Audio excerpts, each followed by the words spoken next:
Enoch, a historical, religious, and mythological exploration. The biblical patriarch Enoch stands at the crossroads of history, religion, and myth. In the Hebrew Bible he appears only briefly, living 365 years and then vanishing when God took him. That tantalizing line inspired later generations to imagine a man who walked straight through the veil, separating earth from heaven, returned with forbidden wisdom, and wrote it all down. The sprawling text now called the Book of Enoch expands those two biblical sentences into a cosmic epic: angels who rebel, giants who terrorize the earth, journeys through the machinery of the heavens, and visions of a coming Messiah. This article traces Enoch's path from a name in Genesis to a towering figure of apocalyptic literature, blending historical research, religious tradition, and mythological comparison while analyzing the Book of Enoch's composition, content, and continuing influence. Genesis names Enoch as the seventh patriarch after Adam and offers a bare resume. He walked with God, fathered Methuselah, and was no more. Later Jewish tradition, eager for more detail, turned that resume into a resume plus memoirs. In the Second Temple period, roughly 300 BCE to 70 CE, writers produced a cluster of pseudonymous texts, 1st Enoch, 2nd Enoch, 3rd Enoch, that credit Enoch with heavenly journeys and secret revelations. Early Christians also embraced Enoch. The New Testament Epistle of Jude quotes a prophecy it ascribes to Enoch, the seventh from Adam, while Hebrews cites him as the man who pleased God and therefore never tasted death. Islamic tradition identifies Enoch with the prophet Idris, whom the Quran says God raised to a high station. Wherever his story traveled, Enoch kept the reputation of an antediluvian sage who crossed the boundary between human frailty and divine mystery. What modern readers call 1st Enoch is really a 5-part anthology stitched together over several centuries. The Book of the Watchers. Fallen angels called Watchers descend to Earth, mate with human women and teach forbidden arts, metallurgy, enchantment, cosmetics. Their hybrid children, the giants or Nephilim, devastate creation until God orders the archangels to imprison the Watchers beneath the earth and to purge the world with a flood. Enoch, guided by angels, tours cosmic prisons, mountain palaces, and fiery abysses where the rebellious spirits await judgment. The Book of Parables, sometimes called the Similitudes, it presents Enoch with 3 grand allegories of divine justice. At the very heart of these visions there stands a radiant Son of Man, who is destined to sit on a throne of glory, judge kings and the mighty ones, and, usher in an age of righteousness. These parables actually contain one of the earliest full portraits of a personal pre-existent messianic figure, imagery that would later be echoed in Christian texts. The astronomical book introduces us to an angel named Uriel, who carefully instructs Enoch in the precise motions of the sun, moon, and stars. Through Uriel's guidance, Enoch learns about a 364-day solar calendar, heavenly portals, and even cosmic winds. This calendar, which is also championed in the Book of Jubilees, stands in contrast to the lunar solar scheme used by Jerusalem's priesthood, hinting at, perhaps, some underlying religious rivalry.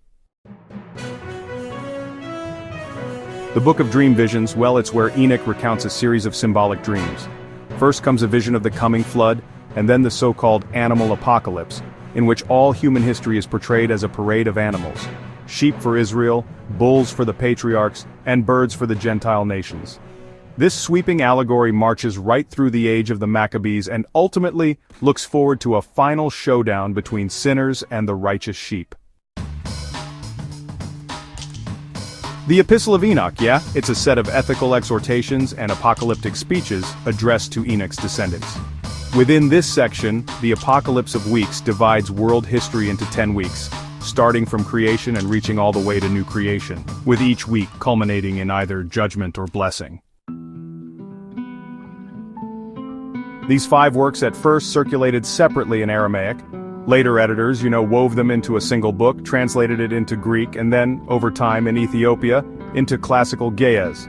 The Ethiopic version, which is preserved by the Ethiopian Orthodox Church, is actually the only complete ancient manuscript we have, though Aramaic fragments of every major section have turned up among the Dead Sea Scrolls, confirming the text's real antiquity.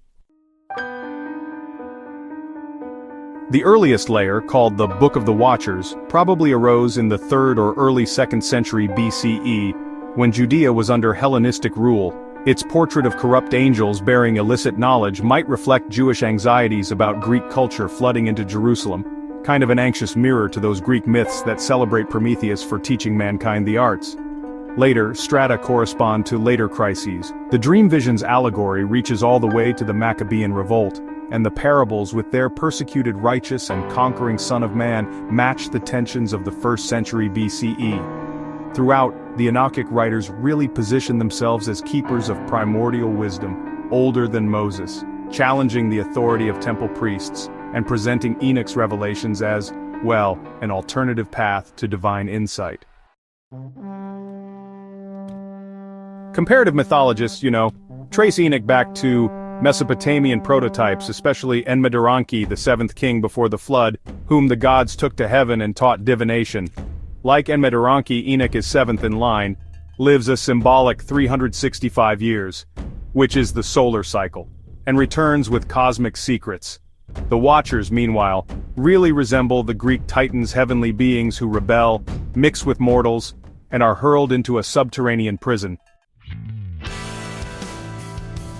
In pre-Christian Judaism, the Book of Enoch actually enjoyed wide readership, as the Qumran library testifies. Yet, Rabbinic Judaism eventually rejected the book, objecting to its tales of sinning angels and its authority outside the Mosaic law. Early Christians, on the other hand, quoted Enoch freely. Church fathers such as Athenagoras, Irenaeus, Clement of Alexandria, and Tertullian treated it as inspired, seeing in its Son of Man prophecies a veiled portrait of Christ.